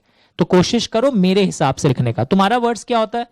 When the goods possession is transferred immediately, that is sale -5। जबकि आंसर क्या है? When the ownership in the goods, when the property in the goods is immediately transferred, that is a sale. समझ में आया? तुम्हारा words हो गया possession, पर लीगल वर्ड्स क्या? ओनरशिप। तो लीगल वर्ड्स को मिस नहीं करना है आपको। तो इस टाइप के जो क्वेश्चंस होता है, क्या can I write in my own words? तुम्हारा वर्ड्स पोजेशन होता, लीगल वर्ड्स ओनरशिप होता। Do we have to learn the section numbers? इन सब चीजों को मैं बार बार लेक्चर के दौरान क्लियर करते जा रहा हूं। सर क्वेश्चन कैसा आएगा? एमसीक्यूज भी मैं करवा रहा हूं संग संग में जगह जगह, and direct questions 4 marks difference based questions को भी मैं एम्फसाइज करते जा रहा हूं। केस स्टडीज आगे करवाऊंगा। So all varieties are taken care of. तो फिर मन में क्वेश्चन और नहीं आना चाहिए। चलिए शुरू करते हैं। पेरिशेबल गुड्स, ये पेरिशिंग मतलब वो आटा, दाल, चावल या कोई पोटैटो सड़ गया उससे नहीं है। बेसिकली यहां पेरिशिंग का मतलब है कि वो डैमेज हो गए और अब वो गुड्स का यूज नहीं होगा, समथिंग लाइक दैट। आइए एक एक करके देखते हैं। ये बहुत पॉपुलर है, यहां से एमसीक्यूज भी बहुत आते थे और क्वेश्चंस भी आते हैं, case study types. When there is a contract for the sale of specific goods, सारा अंडरलाइन नहीं करोगे, सिर्फ ये वर्ड बहुत इंपॉर्टेंट है। यानी ये इंपॉर्टेंट चीज मैं यहां लिख रहा हूं, सेक्शन 7 and 8 जो आप करेंगे, डील्स विथ स्पेसिफिक गुड्स। सी क्यों लिख रहे हैं आप? Don't miss this word in answers, वरना मार्क्स कटेगा। अगर आप स्पेसिफिक गुड्स नहीं लिखे और लिख दिए when there is a contract for sale of goods, तो ये सेक्शन अप्लाई नहीं होगा। स्पेसिफिक गुड्स क्या होता है? They are existing goods which are identified at the time of contract of sale. आज ही करके आए हम लोग। So when there is a contract for sale of specific goods, आप एक शोरूम में गए, शैंडलियर पसंद किया, ये शैंडलियर मेरे को पसंद दे दो। नीचे से आप देख रहे थे बहुत सुंदर शैंडलियर था, और दुकानदार को भी नहीं पता था, ना आपको पता था, वो शैंडलियर ऑलरेडी डिस्ट्रॉयड था। जब वो उतारने गया तब पता चला कि जब कॉन्ट्रैक्ट हो रहा था, eight the time it was destroyed, damaged. ये है पेरिशेबल का यहां मतलब। और अभी शैंडलियर लगा के फायदा नहीं है, ना ये जलेगा, इसके अंदर सब डैमेज हुए हुए तार, बहुत दिन से टंग रहा था। सेलर को भी नहीं पता था, लैंग्वेज बहुत क्लियर है। Without the knowledge of the seller, 3 अंडरलाइनिंग्स किया मैंने, आप भी देखो। विदाउट द नॉलेज, तो ऐसे को वॉइड एब इनिशियो बोलते हैं, मतलब शुरू से वॉइड हो गया वो। एंड सेलर की भी कोई गलती नहीं है, बिकॉज ये बहुत इंपॉर्टेंट लाइन क्या थी यहां पर? Without the knowledge of the seller, ये आपके आंसर में मिस नहीं हो सकता है। अगर तुम ऐसा अंडरलाइनिंग्स नहीं करोगे तो तुम आंसर्स नहीं लिख पाओगे, बिकॉज तुम एज अ स्टूडेंट नहीं जान पाओगे कि क्या क्या आंसर्स में आना चाहिए। तो तुम लोग बोलते हो ना क्या कौन सा वर्ड आना चाहिए, जो अमित बछावत सर के वीडियो रिकॉर्डिंग में जो रंगीन लाइंस हैं वो आंसर में जरूर आने चाहिए। Okay, at the time is again a very important language. At ये वर्ड जो एट है ये बहुत इंपॉर्टेंट वर्ड है। If the goods perish after the contract the buyer is liable, has property has passed on to him. वो तो हम लोग हमेशा ही जानते हैं, पर यहां हम लोग क्या बात कर रहे हैं? Seller is not liable because without the knowledge of the seller, goods were already destroyed at the time when this contract for sale of specific goods. लिख के प्रैक्टिस करना और मैच करना। जब आपका मैं टेस्ट लूंगा और आपको मॉडल आंसर भेजूंगा, आप बुक खोल के देखेंगे एट आया क्या, स्पेसिफिक आया क्या। ओके, तो ये वॉइड ab initio हो जाता है, तब सेलर की कोई गलती नहीं है। अब जैसे यहां पे देखो ये प्रोविजन सिर्फ किसके लिए अप्लाई कर रहा है? Specific goods. तुम लोग क्या करते हो, तुम्हें याद रह जाता है कौन सा लाइन? हाँ, अगर कॉन्ट्रैक्ट होने के बाद है ना गुड्स अगर डैमेज हो जाए तो गलती नहीं है, तब सेलर को भी नहीं पता था, गुड्स ऑलरेडी डैमेज थे, सीमेंट का सौदा हुआ था, पूरा गोडाउन में जितने सीमेंट है सबका सौदा हुआ था। ओके, और गोडाउन ऑलरेडी जली हुई थी उस समय, ये कॉन्ट्रैक्ट वॉइड नहीं हुआ। क्यों sir? Sale of goods act अंदर वॉइड नहीं हुआ as goods were not specific.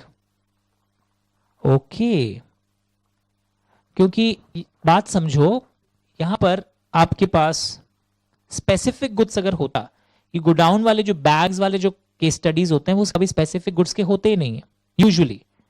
Okay, A agrees to sell 400 bags of wheat in his godown. Godown is already burned. No one was aware. This contract is not void. इसको important लिखो, इसको जरूर revise करोगे आप, because ये वाला लोग गलती कर देते हैं। पर अगर स्पेसिफिक कंसाइनमेंट ऑफ व्हीट को शिप से आ रहा होता and the ship was already sunk when the contract was executed, और मुझे पता ही नहीं होता, तब वो कॉन्ट्रैक्ट वॉइड हो जाता, बिकॉज स्पेसिफिक गुड्स का केस आ जाता। आप मेरी बात समझ रहे हैं? When there is a contract, lip sync करो मेरे संग, when there is a contract, बोलो मैं सुन पा रहा हूं वीडियो से भी। When there is a contract for sale of specific goods and without the knowledge of the seller, pause करके मेरा एक्टिंग करना तब याद होगा, without the knowledge of the seller, goods were already destroyed when we were entering into contract, then it becomes void ab initio, seller को कोई compensation नहीं देना पड़ता। पर स्पेसिफिक आंसर में आना चाहिए। ये लाइन लिखा है, कई लोग आलस में लिखते ही नहीं है। सर समझ गए क्या लिखना है? अरे लिखो भाई, don't miss the word specific. ये इंपॉर्टेंट लिखो, एग्जाम्पल समझने में तब काम आएगा। उसी तरह जब agreement to sell specific goods की बात हो रही होती है, वापस से कौन सा वर्ड इंपॉर्टेंट है? स्पेसिफिक। एंड सब्सिक्वेंटली अग्रीमेंट के बाद गुड्स विदाउट एनी डिफॉल्ट, किसी की गलती नहीं है, पर गुड्स डैमेज अगर हो जाए, क्या वो अपने डिस्क्रिप्शन को आंसर ही नहीं कर पाए, गुड्स पूरा सीमेंट में पानी चला गया, डैमेज हो गया, agreement becomes void. Understood? In case of agreement of sale, if the goods are damaged before the property is transferred, buyer has no liability. However, the seller is not liable for any compensation. Seller को भी अब कोई compensation नहीं देना पड़ेगा. Okay? But again, ये सिर्फ किस goods के लिए applicable है भाई? जल्दी से बता दो. ये कौन से goods के लिए applicable है?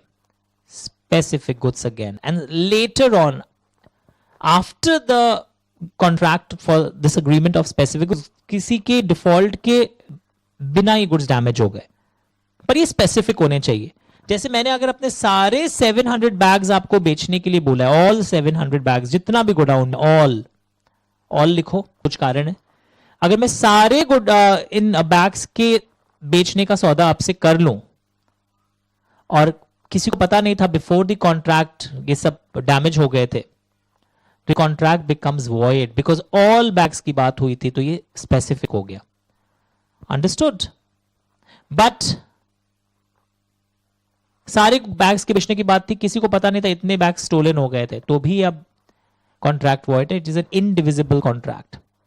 तो ऑल, अब हमेशा बैग्स देखकर अनसर्टेन मत लिखो. अगर गोडाउन में 700 बैग है and all bags sold, then it is a case of specific goods. Sir आप तो बोलते थे ना बैग्स वाला केस अनसर्टेन और असर्टेन में पड़ता है, वो कब होता है? 1000 में से 800 बैग का सौदा, 1000 में से 200 बैग का सौदा, वो अलग केस है। यहां ऑल बैग्स वेयर सोल्ड, जो भी गोडाउन में सब आपका है, तो वो पूरा एक स्पेसिफिक गुड्स का केस बन जाता है। समझ में आ रहा है difference? Very good. And come to this one. This is again a very tricky example, not tricky, इसी का ऑपोजिट एग्जाम्पल दिखाता हूं आपको, एक सेकेंड देखना। लिखो कंपेयर 1 and 3। ये वॉइड नहीं हुआ, बताओ क्यों? कोई सोचो क्यों? Compare example 1 and 3। एमसीक्यू में तो आपको चूज करना इजी है, पर जब थ्योरी आएगा, when there is a contract of sale of specific goods and without the knowledge of the seller at the time goods were already destroyed or damaged so that they no longer answer to the description, और अगर वैसा हो, when there's an agreement of sale and later on the goods are damaged without the fault of any party, वो सब lines लिखना होगा आपको। ये अनअसर्टेन गुड्स का केस है, and this is not a case of specific goods, क्योंकि 100 में से 700 की बात हुई। तो लिखो कंपेयर एग्जांपल 1 and 3। 1 में क्या हुआ था? ऑल बैग्स की सेल आपको कर दी गई थी। एंड ये एक और एक बहुत पॉपुलर एग्जांपल एग्जाम में आया हुआ है, सीए वालों एग्जाम में। हॉर्स को मैंने आपको बोला था एक पर्टिकुलर हॉर्स आपको बेचूंगा, तो इससे पता चल गया स्पेसिफिक है। On the expiry of 8 days आपको बेच दिया जाएगा। Horse was delivered for trial, trial चल रहा था और किसी की गलती नहीं थी, हॉर्स डाई हो गया 3rd day। This agreement becomes void and X could not recover price from Y. Why? Because ये agreement of sale हो रहा था, agreement to sell specific goods and without the fault of any party, no fault, किसी की कोई गलती नहीं है, ये specific particular horse है, तो यहां पर सेक्शन 8 अट्रैक्ट हो गया। अब हम बायर से कोई प्राइस रिकवर नहीं कर सकते कि वो ट्रायल के लिए घोड़ा ले गया था, डैमेज हो गया। स्टार्ट रीडिंग अगेन, पॉज कर लो वीडियो को, एक बार फिर रिवाइज कर लो, फिर आगे व्यू करना वीडियो को। 5 मिनट और लगेगा। सो सेल ऑफ गुड्स एक्ट का बहुत इंपॉर्टेंट पोर्शन आज हम लोग फाइनली कवर कर लिए हैं। Start doing it everyone.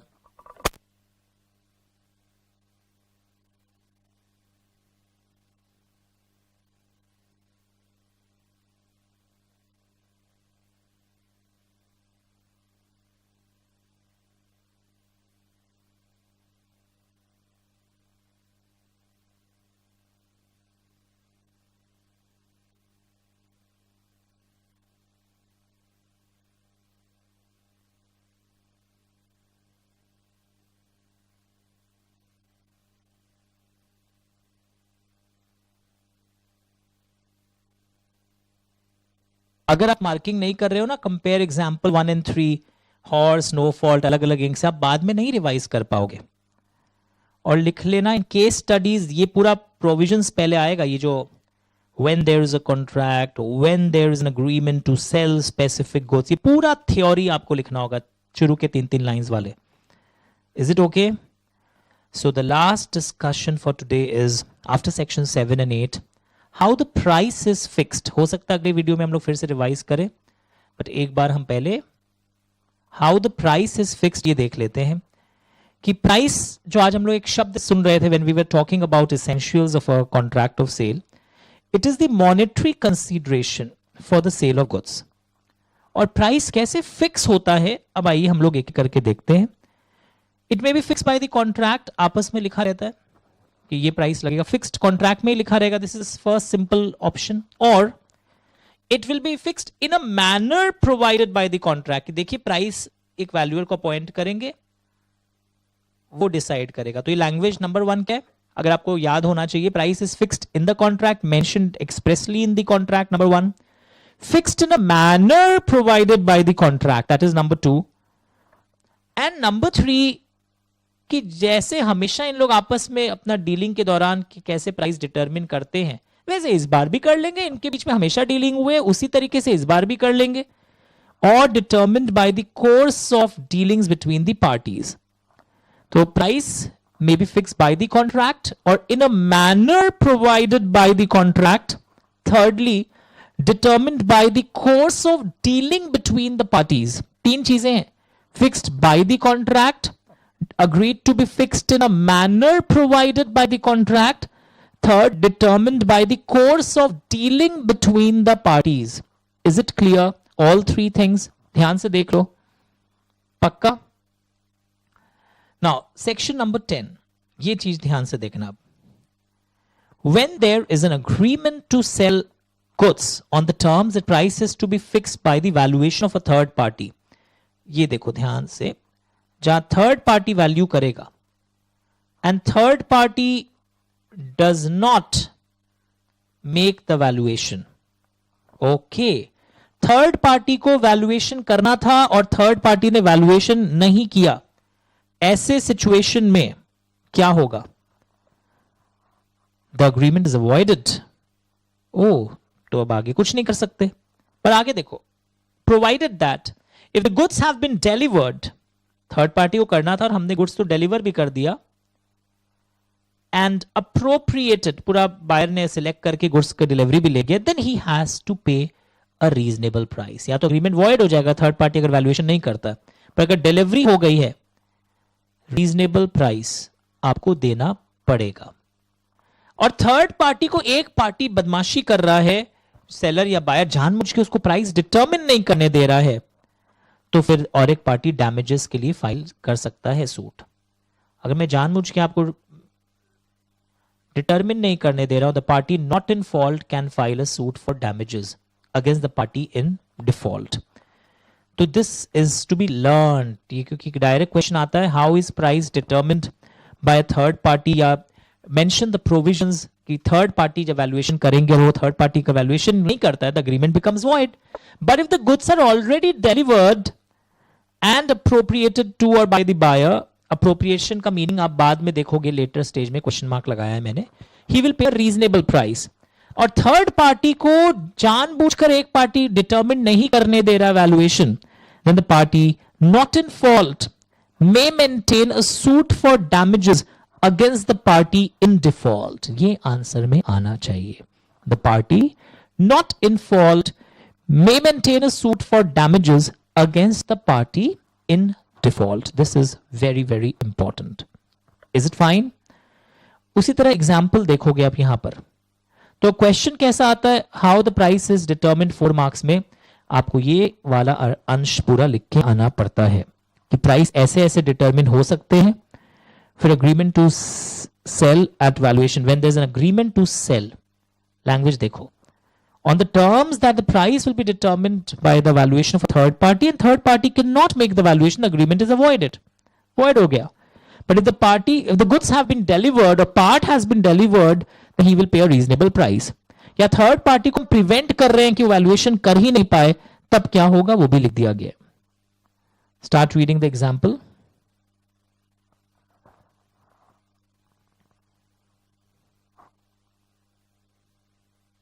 ओ,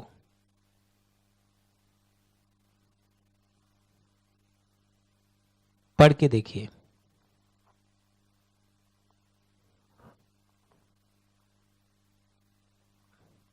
दो बाइक्स के क्वेश्चन है, तो दोनों में क्या इंपैक्ट आएगा. Start reading. जो हम लोग डिस्कस किए थे ऊपर वही यहां पर हमें नजर आ रहा है. Start reading everyone.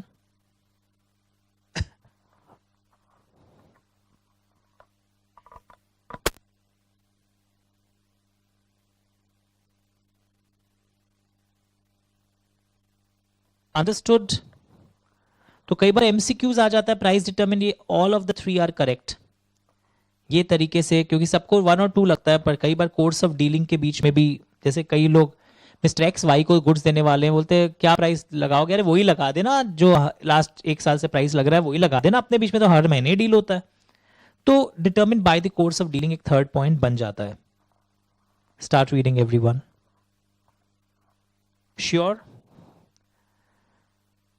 तो कुछ एमसीक्यू के पीडीएफ्स मुझसे मंगवा लीजिएगा अगर आपके पास नहीं मिला है, जिन लोगों के पेपर पैटर्न एमसीक्यू टाइप के आते हैं. और कैसे शॉर्ट क्वेश्चंस आएंगे, कैसे डिफरेंस बेस्ड क्वेश्चंस 4-4, 5-5 मार्क्स के लिए आते हैं, मैं जगह जगह लिखवाते जा रहा हूँ. 4 मार्क्स, ये भी 4 to 5 मार्क्स का डिफरेंस एग्जाम में पूछा जाता है. यहाँ पर केस बन के आता है, वो गोडाउन वाले एग्जाम्पल या हॉर्स वाले एग्जाम्पल बन के आएगा, और आपको फिर थ्योरी स्टेट करना पड़ेगा. ये हम लोग केस स्टडी क्लासेस में देख लेंगे how it is basically done. So this completes your contract act का most important thing. अगले क्लास के लिए मैं थोड़ा सा यहाँ पे तैयारी करवा देता हूँ आपको, कि जब भी कोई कॉन्ट्रैक्ट बनता है ना, तो कुछ ऐसे चीजें होती है विच आर वेरी इसेंशियल। तो टाइम ऑफ पेमेंट जो होता है कि पेमेंट मेरा आ जाना चाहिए, usually they are not essential. Sir क्या बात कर रहे हैं, पैसा तो सबसे इंपॉर्टेंट होता है। टाइम ऑफ पेमेंट इसेंशियल नहीं है, लिखा हुआ है unless a different intention appears, यानी if you feel the time of payment important है, आपको अलग से लिखना पड़ेगा पहले से the time of payment is very very essential. Unless it is expressly mentioned, time of payment of the price is not essential. तो ये टर्म्स ऑफ कॉन्ट्रैक्ट पर डिपेंड करता है। अगर साइलेंट है, कुछ लिखा नहीं है टाइम ऑफ पेमेंट के बारे में, then it is not an essential element. तो ये एमसीक्यू में आता है, time of payment is essential element of contract of sale, no unless a different intention appears, यानी कि अगर आप पहले से लिख देते हैं तब वो एसेंशियल तब बनेगा। अच्छा, अगले दिन हम लोग कंडीशन एंड वारंटी पढ़ने वाले हैं, और यहां पर हम लोग देखेंगे कंडीशन दो प्रकार के हैं, वारंटी भी दो प्रकार के हैं, एक्सप्रेस इम्प्लाइड। तो next day will be reading these charts and lot of other things, very interesting parts will be doing in the next class. Okay, तो अब हम लोग इस क्लास को फाइनली यहां पर खत्म करते हैं। Thank you so much. अच्छा, एक चीज before I wind up the class, you can write my number if you have any query, you can WhatsApp me.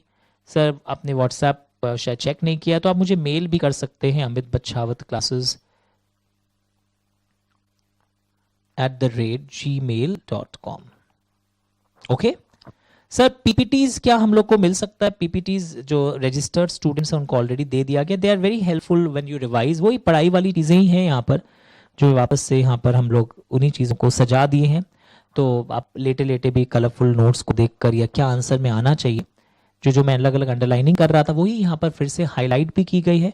And it really helps, specially जब आप रिवाइज कर रहे होते हैं चीज़ों को, तो बहुत फ़ायदा मिलता है। तो यही सब चीज़ें जो अभी हम लोग देखे थे, इन्हीं चीज़ों से ही हमने पीपीटी बनाया था। ये पीपीटी नहीं भी है तो बुक्स में तो मार्किंग है ही, but it will still help you when you are revising these things, it really helps a lot. Thank you so much.